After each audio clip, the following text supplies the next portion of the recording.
I'll buy a Roberto and RS if you give me 1 million likes. So this car is pretty much what? 280 sticker, 260 sticker, depends on options, plus some markup.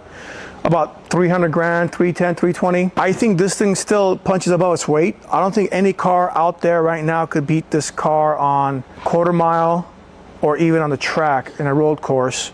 Well, I could be wrong. You guys could tell me for this price range for a brand new car. I think this beats the RS in every way possible, which is technically almost a $400,000 to a $500,000 car, and this car takes it in every way possible. So I would probably still go for the RS.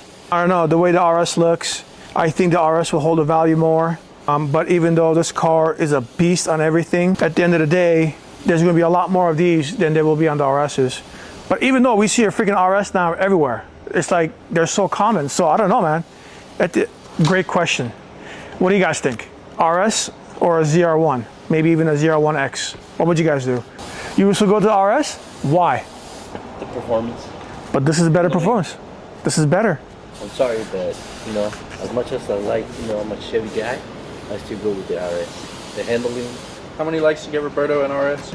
I'll buy a Roberto and RS if you give me 1 million likes. Ah! Really?